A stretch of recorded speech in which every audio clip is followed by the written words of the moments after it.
Jai Hind. Yesterday we stopped here. Question number 20. We discussed UGC NET history paper 2024 June paper, which was held on August 29. August 29 Shift 2 paper. We already discussed the Shift 1 paper. All the 100 question we already discussed. All the videos are in a playlist. So those students who are not watching till the whole PYQ series, you can just open the playlist and watch the all the PYQ which already discussed Shift 1. तो आज हम लोग shift 2 का question number 20 से आगे बढ़ने वाले हैं और आज हम लोग 20 से 40 नंबर क्वेश्चन 21 से 40 नंबर क्वेश्चन तक आज हम लोग कवर करने वाले हैं। डेली मैं ट्राई कर रहा हूँ कि we covered 20 question per day. So this video is beneficial for those students who are preparing for UGC NET examination 2024 December. So let's start directly. Question number 21. 21 is match the following. Film and director match the following दिया गया है और उसको मिलान करना है। Hindi student Hindi पढ़ेंगे और English student English पढ़ेंगे। सबसे पहला है आनंद मठ, उसके बाद है फादर इंडिया, जय भारत और झांसी की रानी। तो इसको मैच करना है कि किसके द्वारा निर्देशक किया गया है। तो इस सब में जो सबसे फेमस है पहले उसी को ले लेते हैं, झांसी की रानी, जो कि सोहराब मोदी के द्वारा ही किया गया था। डी का 4, तो डी का 4 दो जगह आ रहा है हम लोग का, डी का 4। उसके बाद आनंद मठ का देखते हैं। आनंद मठ भी इंपॉर्टेंट है। हेमन गुप्ता, मतलब कि 1 का 1, ए का 1, ए का 1 यहाँ मैच कर रहा है, यहाँ नहीं मैच कर रहा है। तो इसलिए ऑप्शन नंबर 2 जो है हम लोग का करेक्ट आंसर है। फादर इंडिया का आर एस चौधरी, अजय भारत का Homi R Wadia. It means all are already matched this question. तो आनंद मठ का हो जाएगा हेमंत गुप्ता, फादर इंडिया का आर एस चौधरी, जय भारत का होमी आर वाडिया और झांसी की रानी से ऑलरेडी यूजीसी क्वेश्चन पूछ चुका है, झांसी की रानी से सोहराब मोदी के द्वारा। तो 1 2 3 4 is the correct answer, option number 2। I hope you all written in your page 1 से 100 तक, which I already told you कि अपना क्वेश्चन अपना जो है कॉपी में एक पेज में 1 से 100 नंबर तक नंबरिंग दे करके और अपने आप का खुद का सही और गलत खुद को करते रहना है और लास्ट में कमेंट करके बताना है कि 20 नंबर में आप लोग का कितना नंबर आ रहा है, पब्लिकली बताना है ये बात। तो हियर सम एडिशनल इंफॉर्मेशन। आनंद मठ हेमंत गुप्ता के द्वारा, जो कि 1952 में रिलीज हुई फिल्म थी। कहानी 18वीं शताब्दी के अंत में सन्यासी विद्रोह के इर्द गिर्द घूमती है। तो आनंद मठ ये तो बहुत फेमस है और ये पुस्तक भी है। किसका पुस्तक रहा है ये वाला आपको कमेंट करना है। Pita Bharat, father India R S Chaudhary के द्वारा लिखा गया था 1930 में। जय भारत 1936 में होमी आर वाडिया के द्वारा और झांसी की रानी सोहराब मोदी 1953 के द्वारा। इससे हो सकता है कि नेक्स्ट ईयर इस तरह का क्वेश्चन ना दे करके इसको क्रोनोलॉजी ऑर्डर में सजाने के लिए पूछा जा सकता है। सबका नाम दे देगा और आपसे पूछा जाएगा कि क्रोनोलॉजी ऑर्डर में इसको सजाना है। तो सबसे पहले क्या हो जाएगा, सबसे पहले आर एस चौधरी का पिता भारत आ जाएगा, उसके बाद आ जाएगा जय भारत, होमी आर वाडिया का जय भारत आ जाएगा, उसके बाद हेमंत गुप्ता का आनंद मठ आ जाएगा और लास्ट में झांसी की रानी सोहराब मोदी का आ जाएगा। ठीक है, ये एडिशनल इन्फॉर्मेशन आप लोग के लिए दिया गया है, जो कि आप लोग पीडीएफ डाउनलोड करके वहां से आप लोग एडिशनल इन्फॉर्मेशन पढ़ सकते हैं। और पीडीएफ ज्वाइन करने के लिए आपको डिस्क्रिप्शन में लिंक मिल जाएगा टेलीग्राम का, वहां से जा करके आप लोग ज्वाइन हो सकते हैं। तो ये क्वेश्चन नंबर 21 आई होप कि क्लियर होगा। Now moving to question number 22। Here's the list and सूची 2, मतलब कि इसमें मिलान करने इसमें भी दिया गया है। खायाल, सर ए सिलाहदार, अमीर हाजिब, अमीर दाद। तो इसमें जो सबसे फेमस है पहले उसी को हम लोग मैच करते हैं। जैसे कि अमीर दाद ये क्या था, ये था सैन्य न्यायाधीश था, डी का 2। तो डी का 2 दो जगह डी का 2 मैच कर रहा है। और सिलाहदार क्या था, सिलाहदार था कवचधारी, मतलब बी का 4। तो बी का 4, तो option number 2 is a correct answer. I hope कि आप लोग वीडियो पॉज कर करके आंसर दे रहे होंगे आप लोग। अगर ऐसा कर रहे हैं तो ये आपका सीरियसनेस को दिखाता है और अगर नहीं कर रहे हैं तो फिर ये आपका ही लॉस है, मेरा कुछ नहीं है। मैं तो सिर्फ वीडियो बना करके आप लोग को पीवाईक्यू से अवगत करा रहा हूँ कि इस टाइप का क्वेश्चन पूछा जाता है। तो इसका ऑप्शन नंबर 2 करेक्ट आंसर आप लोग का सही हुआ या गलत हुआ आप लोग कमेंट करके बताइएगा। खायल क्या था? खायल एक सैन्य संदर्भ में सैनिकों के एक दल को समूह को संदर्भित करता है। सिर ए सिलादार क्या था? एक मुख्य हथियार वाहक था ये सिलादार। सशस्त्रागार के रखरखाव और प्रबंधन के लिए जिम्मेदार था सिलादार। और यहाँ पे क्या दिया गया? मुख्य कवच धारी दिया गया है। तो यही हो गया कवचधारी, मतलब कि इसके पास शस्त्र अस्त्र सब है। अमीर हाजिब ये एक सैन्य चैम्बरलेन था। अमीर दाद ये एक सैन्य न्यायाधीश था। अमीर दाद सैन्य न्यायाधीश था। तो ऐतिहासिक संदर्भ में सैन्य संरचना प्रत्येक पद के लिए विशिष्ट पदनाम और कर्तव्य के साथ दिया गया था, जो मैं आपको पिछला वीडियो में भी बता चुका हूँ कि ये वाला टॉपिक बहुत इंपॉर्टेंट है। मुगल काल में भी और दिल्ली सल्तनत में भी, चोल काल में भी, पल्लव काल में भी कौन से सेना को, मतलब कि कौन से अधिकारी किससे कनेक्टेड है, तो ये वाला बहुत इंपॉर्टेंट टॉपिक है। आप लोग ये वाला टॉपिक को जरूर से जरूर कवर करना है आप लोग को। चैम्बरलेन और न्यायाधीशों की भूमिका। चैम्बरलेन शासक के घर के घरेलू मामलों के प्रबंधन के लिए जिम्मेदार थे, जिसमें महल का प्रशासन भी शामिल था। न्यायाधीश न्यायिक अधिकारी थे जो यह सुनिश्चित करते थे कि सेना के भीतर कानून और सैन्य संहिता का पालन किया। ठीक है, तो ये था हम लोग का क्वेश्चन नंबर 22। और अब देखते हैं क्वेश्चन नंबर 23। पॉज करके आंसर दे देना है पहले आपको।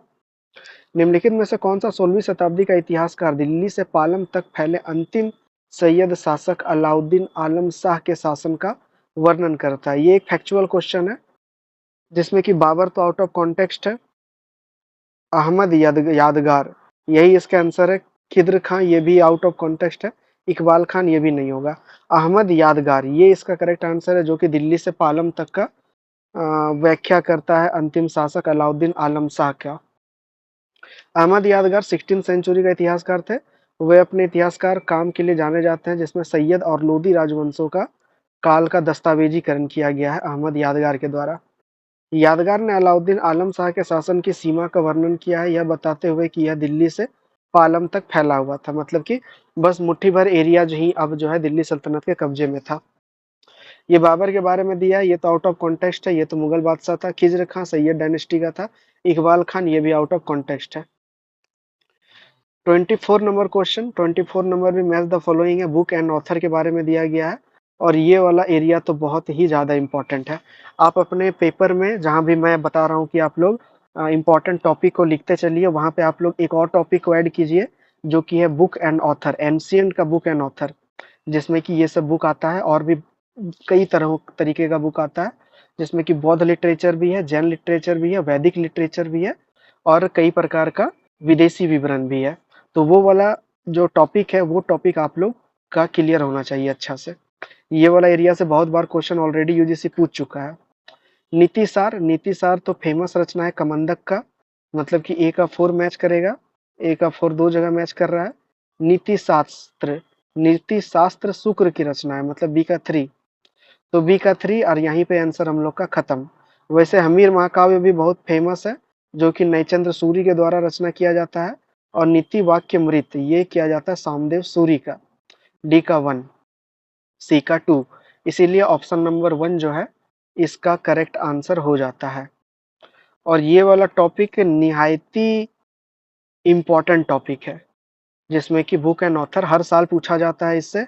और ये वाला पता नहीं कितना बार रिपीट ये क्वेश्चन हो चुका है। जैसे जैसे हम लोग आगे पीवाईक्यू के सीरीज में आगे बढ़ेंगे, 2023, 22, 21 सबका डिस्कस करेंगे, आप लोग को ये चीज ऑटोमेटिक फील होते चलेगा कि this question are repeatedly asked in UGC. ठीक है, नीतिसार कामांधक के द्वारा, नीति शास्त्र शुक्र के द्वारा, हमीर महाकाव्य नैचंद्र सूरी के द्वारा, और नीति वाक्य मृत ये है सामदेव सूर्य के द्वारा। तो इसका जो भी एडिशनल इन्फॉर्मेशन है आप लोग पीडीएफ में जा करके ये एडिशनल इन्फॉर्मेशन जरूर पढ़ लें। जिस जिस टॉपिक का मैं बोल रहा हूँ कि एडिशनल इन्फॉर्मेशन पढ़ना है, वो टॉपिक को आप लोग को जरूर से कवर करना है। सिर्फ इस वीडियो से ही कवर नहीं करना है आप लोग को। अगर बुक से अगर हो पा रहा है तो आप लोग बुक से कवर कीजिए, कहीं पीडीएफ अवेलेबल हो रहा है तो पीडीएफ से कीजिए। जहाँ से भी आप लोग को करना है ऑथेंटिक सोर्स से, वहाँ से आप लोग वो टॉपिक को क्लियर कर लीजिए, जो कि आप लोग को आने वाला समय में फील होते चलेगा कि कौन कौन सा टॉपिक से पूछा जा रहा है। क्वेश्चन नंबर 25, डंडाल किस प्रकार का उपकरण था? ये तो एक पूरा तरह से फैक्चुअल क्वेश्चन है। What type of instrument was Dandal?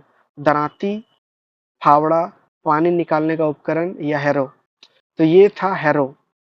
Harrow क्या होता था, जब कृषि किया जाता है था, हल चलाने के बाद जब मिट्टी को उपजाऊ बनाने के लिए, मिट्टी जो मतलब कि बहुत उसको मिट्टी को तोड़ने के लिए यूज किया जाता था, वही को बोलते थे हैरो कहा जाता था। कृषि उपकरण है जिसका उपयोग मिट्टी के सतह को तोड़ने और चिकना करने के लिए किया जाता था। जुताई के बाद मिट्टी को परिष्कृत करने के लिए उपयोग किया जाता था, हैरो का यूज किया जाता था। ठीक है, अब क्वेश्चन नंबर 26 पहले पॉज करके पढ़ लेना है आप लोग को। इसमें बोला है वल्लभाचार्य के बारे में निम्नलिखित कथनों में से क्या सही है। ये देखिए भक्ति मूवमेंट से क्वेश्चन पूछा गया है, और आई होप कि you all guys already mention the bhakti movement in important topic in your page. आप लोग ये वाला टॉपिक को आप लोग इम्पोर्टेंट पेज में मेंशन करके रखिए कि ये वाला टॉपिक हम लोग को पढ़ना है, भक्ति मूवमेंट और सूफी मूवमेंट दोनों को। तो वल्लभाचार्य वे शैव पंथ के एक प्रबल प्रवक्ता थे। ये तो पूरा तरह से गलत है स्टेटमेंट, क्योंकि वल्लभाचार्य शैव से कनेक्टेड नहीं है, वल्लभाचार्य वैष्णव से कनेक्टेड है। तो ए जहां जहां आ रहा है सबसे पहले तो इसको काट दीजिए, 3 और 4 तो बिल्कुल नहीं होगा। उनका जन्म मथुरा के पास हुआ था, तो ये भी गलत है, मथुरा में नहीं हुआ था, इनका जन्म साउथ में हुआ था। तो बी को भी काट दीजिए, बी भी गया। तो ऑप्शन 2 जो है आप लोग का सही आंसर अपने आप निकल करके आ जाता है। वो एक तेलुगु ब्राह्मण थे, जी हाँ। उन्होंने कृष्णदेवराय के दरबार का दौरा किया था, जी हाँ। उनका अद्वैत शुद्ध अद्वैतवाद के रूप में जाना जाता है।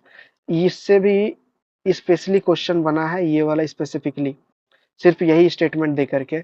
और वल्लभाचार्य से पिछले दिनों में आपको इससे गद्यांश भी पूछा पूछा गया है, पैसेज भी वल्लभाचार्य से पूछा गया है। इसीलिए ये टॉपिक जो है बहुत इंपॉर्टेंट है, भक्ति मूवमेंट। भक्ति मूवमेंट में हर एक भक्त, जिसमें कि रामानुजाचार्य, रामानंद, मीराबाई, कबीर दास, वल्लभाचार्य, शंकराचार्य, तो ये सब जो है ये बहुत इंपॉर्टेंट टॉपिक है। ये सबका कौन कौन सा दर्शन रहता है ये भी आप लोग को कवर होना ही चाहिए। तो वल्लभाचार्य एक तेलुगु ब्राह्मण थे, इसीलिए सी सही है। विजयनगर साम्राज्य में कृष्णदेवराय का दौरा किया था, ये भी सही है।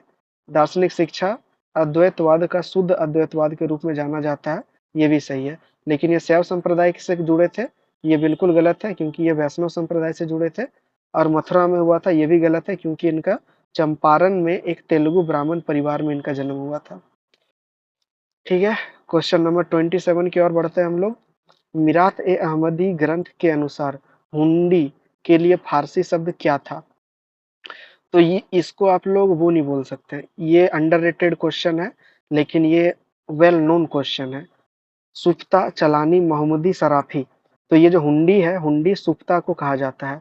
ये वाला क्वेश्चन सीयूईटी पीजी में पूछा गया है, शायद ये क्वेश्चन सीयूईटी पीजी में या फिर नेट में ये क्वेश्चन ऑलरेडी पूछा गया है हुंडी से रिलेटेड। तो इसका आंसर हो जाएगा सुफ्ता, ऑप्शन नंबर 1।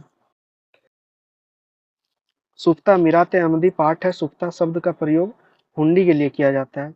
हुंडी एक वित्तीय साधन था जिसका उपयोग भारत में व्यापार और ऋण लेन देन के लिए किया जाता था। यह विनिमय के बिल पत्र या आईओयू के रूप में काम करता था, जो लंबी दूरी पर लेन देन और ऋण को सुविधाजनक बनाता था। ठीक है, विनिमय पत्र के रूप में याद रखना, विनिमय पत्र के रूप में ये काम करता था सुफ्ता। चलानी मीरात ए अहमदी पाठ में हुंडी का संदर्भ नहीं होता है, मोहम्मदी भी नहीं होता है और सर्राफी भी नहीं होता है। सर्राफी क्या था, आमतौर पर धन धन परिवर्तन या बैंकिंग के पेशे को संदर्भित करता है सर्राफी।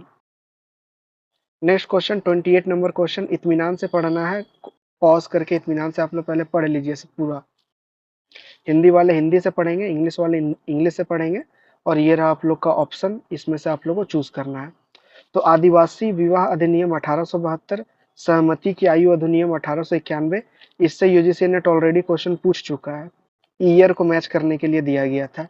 शारदा अधिनियम 1930, बाल विवाह अधिनियम 1978। तो इसमें से मैच करना है कि ये सब अधिनियम में क्या हुआ था, क्या बदलाव किया गया था। तो जो सबसे वेल नोन है सबसे पहले उसी को आप पकड़िए, जैसे कि शारदा अधिनियम 1930। शारदा अधिनियम 1930 में क्या किया गया था, 12 वर्ष से कम आयु के लड़कियों के विवाह पर रोक नहीं, ये नहीं किया गया था। 14 वर्ष से कम आयु की लड़कियों और 18 वर्ष से कम आयु के लड़के के विवाह पर रोक नहीं, ये भी नहीं किया गया था। 18 वर्ष से कम आयु के लड़कों और 14 वर्ष से कम आयु की लड़कियों के विवाह को दंडात्मक कार्रवाई का प्रावधान, ये किया गया था शारदा एक्ट में। सी का 4 मैच होगा। तो सी का 4 दो जगह मैच हो रहा है, दो जगह मैच हो रहा है सी का 4। अब देखिए सहमति की आयु अधिनियम, चूंकि ये ऑलरेडी पीवाईक्यू में पूछा जा चुका है, तो ये वाला मैच हो जाएगा, कहाँ से मैच होगा, ये वाला मैच होगा, 12 वर्ष कर दिया गया था।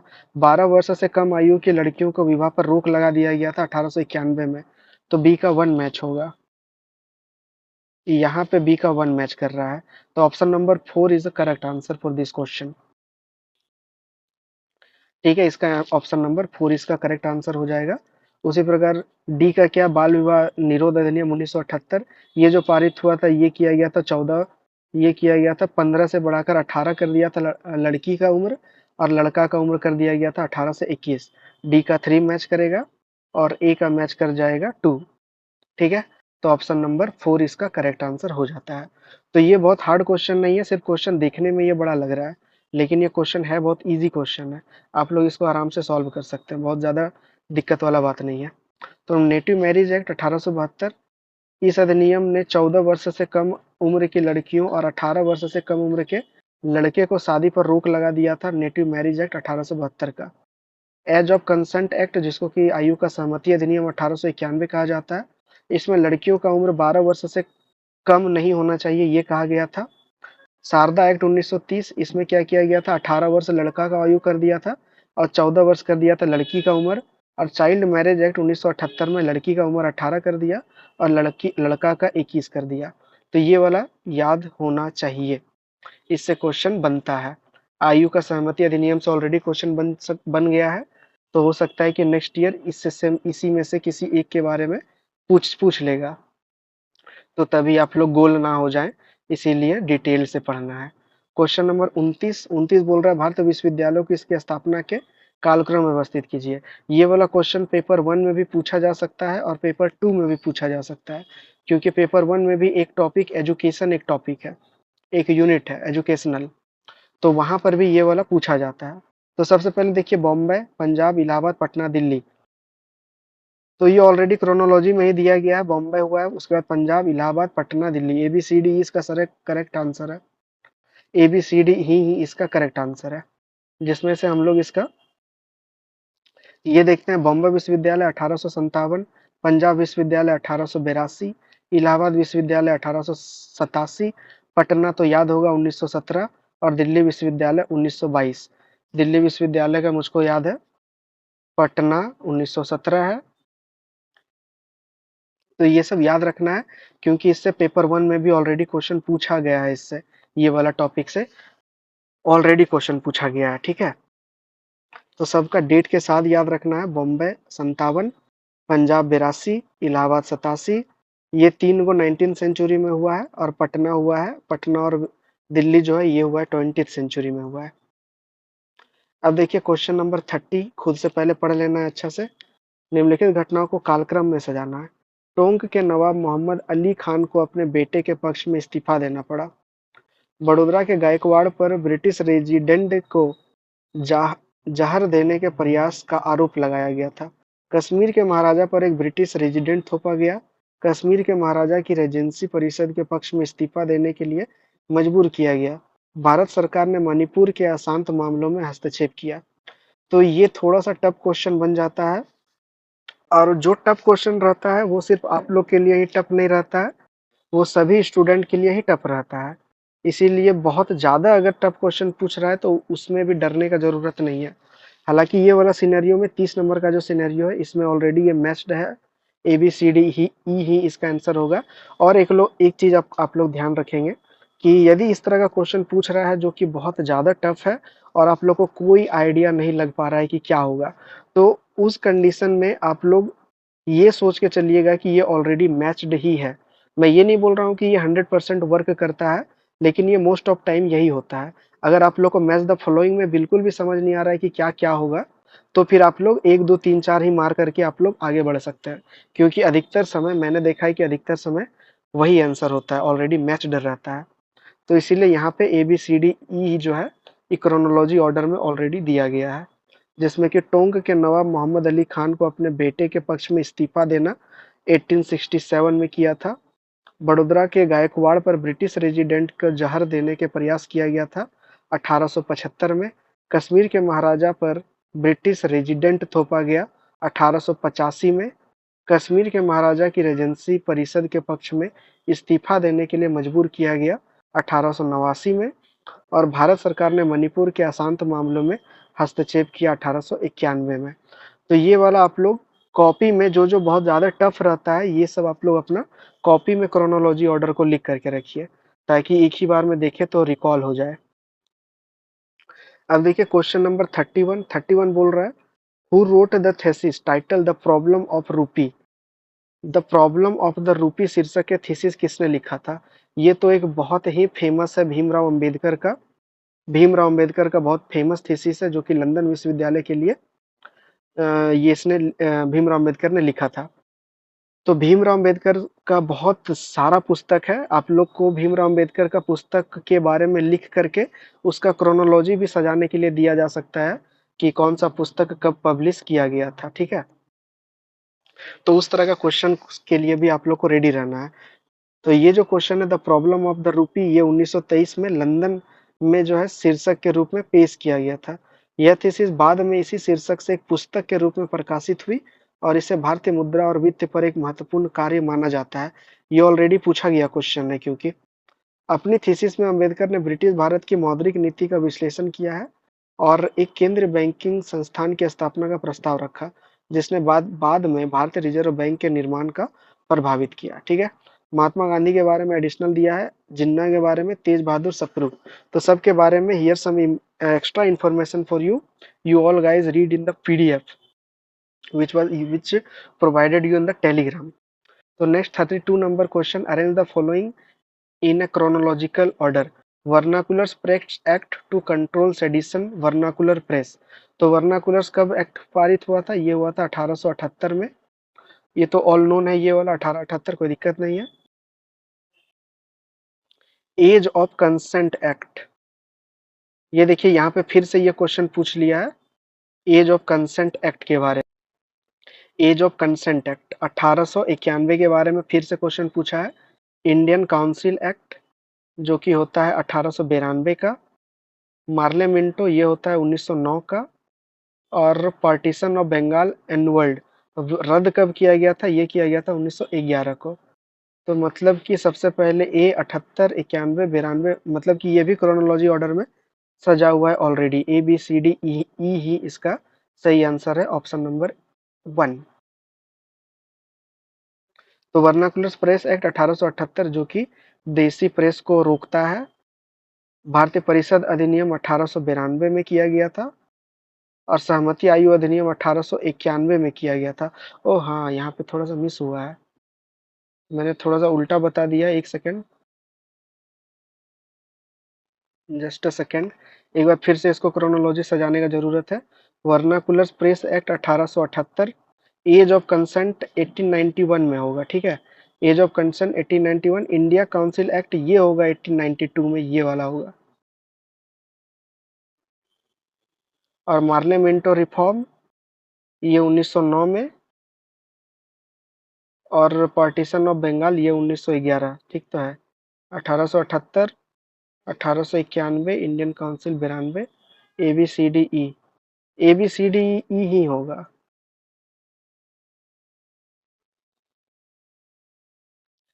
इसका जो है ऑप्शन नंबर 1 ही इसका करेक्ट आंसर है, ठीक है।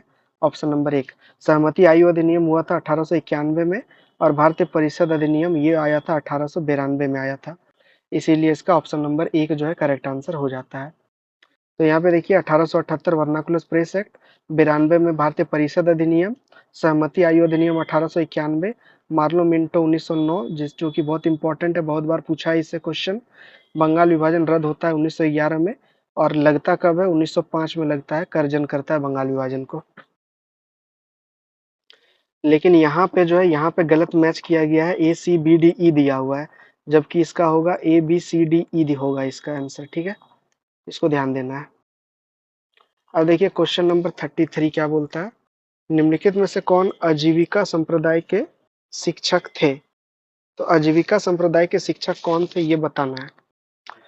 पूरन कश्यप, पूरन कश्यप, मल्लीनाथ, मल्लीनाथ को तो काट देना है, मल्लीनाथ तो जैन से रिलेटेड है।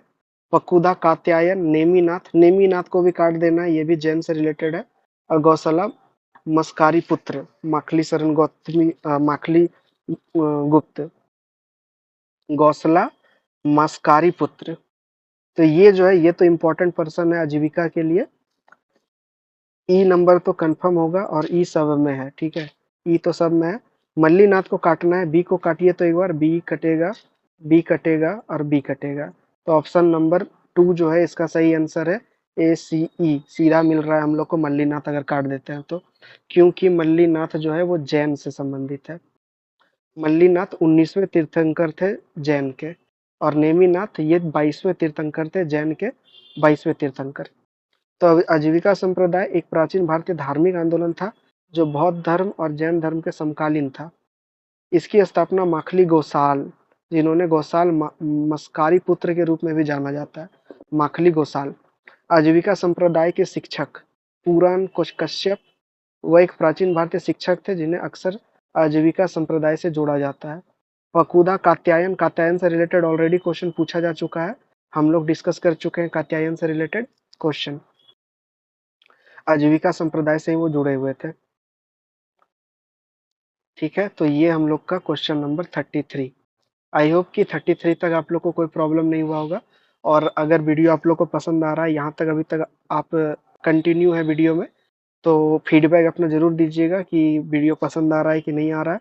लाइक या डिसलाइक करके आप फीडबैक दे सकते हैं अपना, और अगर डिसलाइक कर रहे हैं तो कमेंट करके आपको बताना है कि और क्या इम्प्रूव इसमें किया जा सकता है आपके हिसाब से।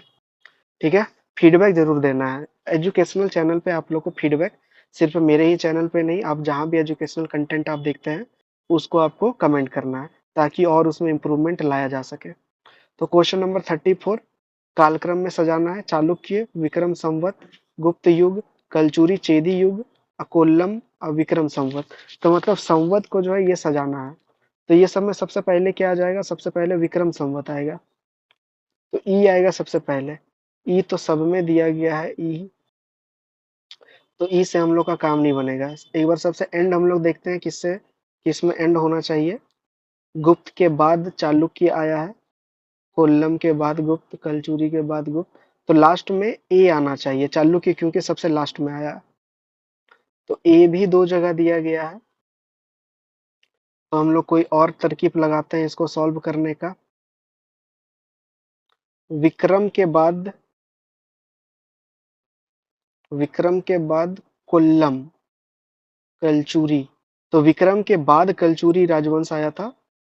ये क्या हो रहा है, विक्रम के बाद कलचुरी मतलब ई के बाद सी होना चाहिए, ई के बाद सी, और हम लोग का आंसर मिल गया ऑप्शन नंबर 3, ई सी, उसके बाद बी गुप्त युग, उसके बाद कोल्लम संवत, और सबसे लास्ट में आएगा Chalukya Vikram Samvat.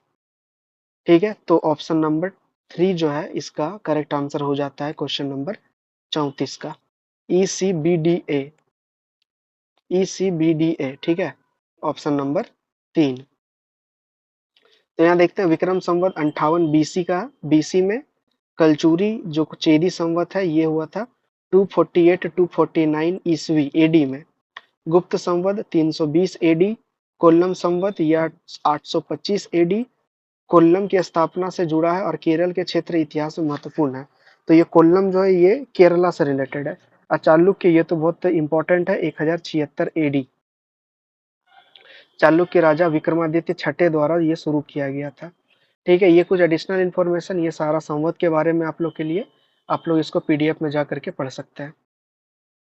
Question number 35, pause करके आपको पहले पढ़ लेना है। प्रसिद्ध साहित्य महाकाव्य मेघनाथ काव्य 1861 के लेखक कौन थे?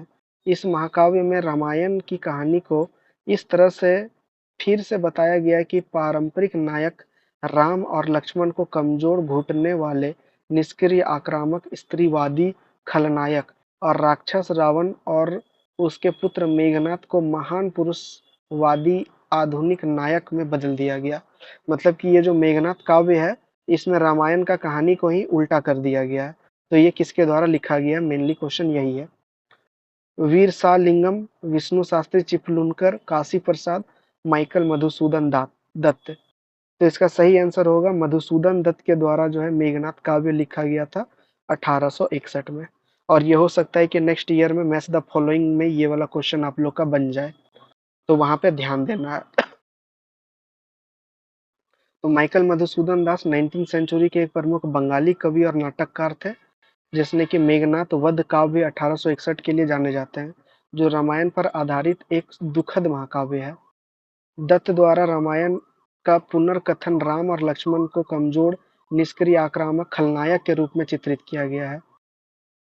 उनके उनक ने पारंपरिक आख्यानों की चुनौती दी और महाकाव्य पर एक आधुनिक मानवतावादी दृष्टिकोण प्रदान किया।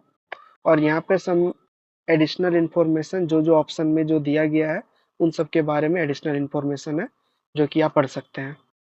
36 नंबर क्वेश्चन, अकबर के शासनकाल में पहला वजीर कौन था? तो ये थोड़ा सा फैक्चुअल क्वेश्चन है, लेकिन ये तो थोड़ा सा वेल नोन क्वेश्चन है कि पहला वजीर बताना है कौन था। शाह मंसूर था? नहीं, ये नहीं था। टोडरमल था? ये भी नहीं था, उसका नौरत्न में शामिल था ये। मीर फतुल्ला सिराजी? ये भी नहीं था। मुजफ्फर खान जो है ये अकबर का प्रथम वजीर बनता है, मुजफ्फर खान। तो ये फैक्चुअल है, लेकिन ये सही करने लायक ये क्वेश्चन है। मुजफ्फर खान को सम्राट अकबर के शासनकाल में पहला वजीर प्रधानमंत्री बनाया गया था। शाह मंसूर अकबर के शासनकाल में दीवान वित्त मंत्री के रूप में कार्य किया था। और टोडरमल जो है ये भी एक वित्त मंत्री था, जो कि उसका नवरत्न में भी था, जो जब्ती या बंदोबस्त प्रणाली के रूप में जाना जाता है, जो भूमि राजस्व प्रणाली को शुरू करने के लिए सबसे प्रसिद्ध है। टोडरमल का जो अकबर का जो भूमि राजस्व प्रणाली था वो टोडरमल प्रथा पर ही आधारित था, जब्ती प्रणाली पर। मीर फतुल्ला सिराजी एक विद्वान और बहुमुखी प्रतिभा थे, जिन्होंने अकबर के दरबार में सेवा की थी। वे खगोल विज्ञान, गणित और साहित्य के क्षेत्र में अपने योगदान के लिए जाने जाते हैं। हालांकि उन्होंने एक महत्वपूर्ण पद संभाला, लेकिन वे अकबर के शासनकाल में पहले वजीर जो है ये नहीं थे। तो पहला वजीर कौन था? मुजफ्फर खान था अकबर के समय में। नेक्स्ट 37 नंबर क्वेश्चन, दिसंबर 1924 में गाय संरक्षण सम्मेलन में राष्ट्रपति का भाषण किसने दिया था? ये पूरा पूरी फैक्चुअल क्वेश्चन है, लेकिन ये थोड़ा सा वेल नोन क्वेश्चन है, ऐसा नहीं है कि ये अंडररेटेड क्वेश्चन है। गाय संरक्षण सम्मेलन, इसमें सिर्फ डॉक्टर राजेंद्र प्रसाद, लाला लाजपत राय, मदन मोहन मालवीय और गांधी। तो इसमें अगर कंफ्यूजन होगा तो मदन मोहन मालवीय और गांधी में ही कंफ्यूजन होगा, ये दोनों में तो नहीं होगा। इसका आंसर क्या हो जाएगा? इसका आंसर गांधी हो जाएगा। गांधी ने गाय संरक्षण सम्मेलन में राष्ट्रपति का भाषण दिया था। तो ये महात्मा गांधी के बारे में राष्ट्रपिता कहा जाता है, भारत छोड़ो आंदोलन से कनेक्टेड थे। गांधी गायों की रक्षा के प्रबल समर्थक थे, जो भारत में महत्वपूर्ण धार्मिक और सांस्कृतिक महत्व रखती थी। 1924 में उन्होंने गाय संरक्षण सम्मेलन में अपना प्रसिद्ध भाषण दिया था। और यहाँ राजेंद्र प्रसाद, लाला लाजपत राय और पंडित मदन मोहन मालवीय, जो कि बीएचयू से जुड़े हुए थे, उनके बारे में दिया गया है। 4 बार ये कांग्रेस के अध्यक्ष बनते हैं। लाला लाजपत राय को पंजाब केसरी कहा जाता है और राजेंद्र प्रसाद प्रथम राष्ट्रपति 1950 से 62 तक ये रहते हैं। ठीक है, अब 38 नंबर क्वेश्चन है, किसने कहा था युग का महान व्यक्ति वह है जो अपने युग की इच्छा को शब्दों में व्यक्त कर सकता है, अपने युग को बता सकता है उसकी इच्छा क्या होगी और उसे पूरा करेगा। वह जो करता है वह उसके युग का दिल और सार है, वह अपने युग का साकार करता है। तो ये वाला स्टेटमेंट बताना है कि किसने कहा था। और ये स्टेटमेंट वाला क्वेश्चन बहुत बार जो है यूजीसी नेट पूछ चुका है। ये वाला स्टेटमेंट नहीं, लेकिन अलग अलग स्कॉलर का स्टेटमेंट ऑलरेडी यूजीसी बहुत बार पूछ चुका है। तो बिस्मार्क, हेगेल, गिब्बन, एक्टेन, तो ये वाला जो है अपने युग को बदल सकता है, ये कहा था हेगेल ने कहा था। अपने युग की इच्छा को शब्दों में व्यक्त कर सकता है हेगेल। तो हेगेल के बारे में थोड़ा सा जानते हैं। 1770 फ्रेडरिक हेगेल एक जर्मन दार्शनिक था, और इसके बाद जो है कार्ल मार्क्स भी इसके ऊपर काम करते हैं। हेगेल का दर्शन मुख्य रूप से द्वंद्वात्मक तर्क के विचार के इर्द गिर्द घूमता है।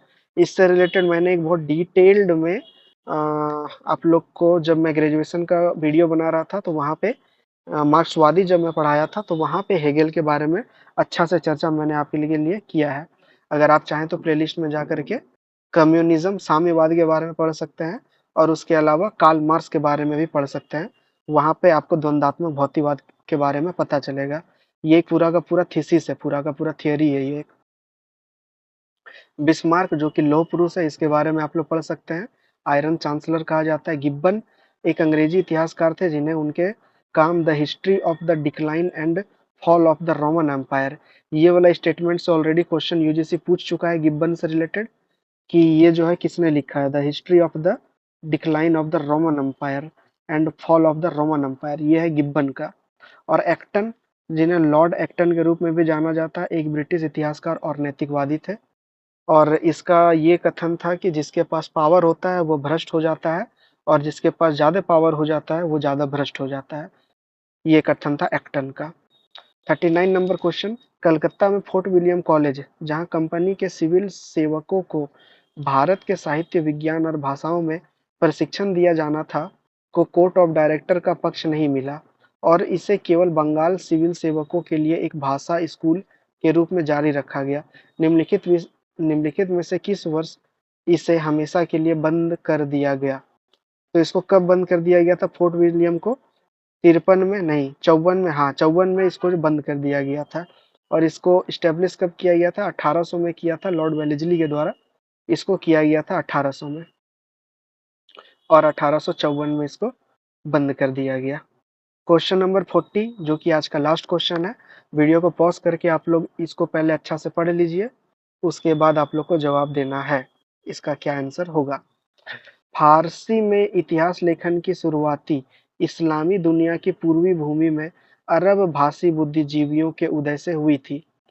तो ये वाला एक हद तक सही है, लेकिन ये पूरा रूप से सही नहीं है, क्योंकि केवल अरब भाषी बुद्धिजीवियों से नहीं हुआ था। तो ए नंबर इनकरेक्ट हो जा रहा है। ए नंबर को आप लोग को काट देना है। अबू सईद गेंदजी और अबुल फजल बहाकी द्वारा फारसी में संकलित इतिहास दिल्ली सल्तनत के हिंदू फारसी इतिहासकारों के लिए मॉडल थे। बी नंबर करेक्ट है। तो बी नंबर एक यहाँ करेक्ट हो रहा है, बी नंबर यहाँ भी करेक्ट है। भारत में यह परंपरा फक्र ए मुदब्बिर द्वारा शुरू की गई थी, ये भी सही है, सी नंबर सही है। तो सी नंबर यहाँ आ रहा है, सी सही है, इसीलिए ऑप्शन नंबर 1 इसका करेक्ट आंसर हो जाता है। हम लोग आगे भी बढ़ सकते हैं। दो साहित्यिक कृतियां सर्ज ए अंसब और चचनामा है। तो चचनामा तो बिल्कुल नहीं होगा, चचनामा क्योंकि अच्छा से चचनामा के बारे में पता ही नहीं है कि किसके द्वारा ये लिखा गया है। ठीक है, तो डी नंबर भी इनकरेक्ट हो जाएगा। और अगर सिर्फ यही स्टेटमेंट पता है कि डी नंबर इनकरेक्ट है हम लोग का, तो भी आंसर आ जा रहा है, क्योंकि यहाँ भी डी है, यहाँ भी डी है और यहाँ भी डी है। इसीलिए ऑप्शन नंबर 1 जो है, बी, सी और ई जो है, इसका करेक्ट आंसर हो जाता है। यहाँ कुछ एडिशनल इन्फॉर्मेशन दिया गया आप लोग के लिए। अबू सईद गेंदजी और अबुल फजल बहाकी द्वारा फारसी में संकलित इतिहास दिल्ली सल्तनत के भारत फारसी इतिहासकार के लिए मॉडल थे। भारत में यह परंपरा फक्र ए मुदब्बिर द्वारा शुरू की गई थी। सैयद मुहम्मद औफी की जवामी उल हिकायत व लिवामिउल रिवायत महाकाव्य श्रेणी के इतिहास का श्रेणी से संबंधित है। ये ई नंबर स्टेटमेंट है और ई नंबर भी करेक्ट आंसर है। तो इस तरह करके आज हम लोगों ने 20 क्वेश्चन सॉल्व किया है। उम्मीद करता हूँ कि आप लोग शुरू से लास्ट तक बने होंगे और अच्छा लगा होगा, पसंद आया होगा आप लोग को पूरा डिटेल्ड इन्फॉर्मेशन के साथ। और यदि ये पीवाईक्यू सीरीज आप लोग को पसंद आ रहा है तो अपने दोस्तों को भी शेयर कीजिए, जिनको भी ये यूजीसी नेट पेपर 2 का ज़रूरत है विथ डिटेल्ड एक्सप्लेनेशन। यहाँ पे हम लोग सिर्फ सिर्फ पीवाईक्यू को ही कवर नहीं कर रहे हैं, यहाँ पे हम लोग थोड़ा सा डिटेल्ड एक्सप्लेनेशन को भी देख रहे हैं कि कैसे कैसे क्वेश्चन पूछा जाता है, कैसे कैसे नेक्स्ट ईयर पूछा जा सकता है और प्रीवियस ईयर में कैसा कैसा पूछा गया है। ये भी मैं आप लोग को एक आइडिया देता हुआ साथ साथ ही चल रहा हूँ। सो आई होप कि आप लोग के लिए ये बहुत ही ज़्यादा बेनिफिशियल होगा। और अगर आप लोग को ये पसंद आ रहा है तो लाइक करना है, और नहीं पसंद आ रहा है तो डिसलाइक करके कमेंट करके बताना है कि क्या पसंद नहीं आ रहा है, जिससे कि और ज़्यादा इम्प्रूव किया जा सकता है। तो आज के लिए बस इतना ही, 40 नंबर क्वेश्चन तक। और आप लोग पीडीएफ में जा करके इसका डिटेल्ड एक्सप्लेनेशन सबका, आप लोग को ये डिटेल्ड एक्सप्लेनेशन खुद से पढ़ना है। जितना तक वीडियो में कवर हो पा रहा है वहाँ तक तो मैं कवर कर दे रहा हूँ, लेकिन अगर आप लोग डिटेल से और पढ़ना चाहते हैं तो पीडीएफ डाउनलोड करके वहाँ से आप लोग पढ़ सकते हैं। तो बस आज के लिए इतना ही रखते हैं। आप लोग मस्त से अपना पढ़ाई करते रहिए, सेहत को अच्छा से ध्यान में रखिए और बस पढ़ते रहना है। पीवाईक्यू ज़्यादा से ज़्यादा मारना है। ज़्यादा समय आप लोग के पास नहीं है ये एग्ज़ाम के लिए, और कुछ 22-25 दिन ही बचा हुआ है सिर्फ आप लोग के लिए। जितना हो सकेगा मैं तो पीवाईक्यू कवर कराऊंगा, और बाकी आप लोग को खुद से ही कवर करना है, ठीक है। आप मिलते हैं नेक्स्ट वीडियो में। जय हिंद।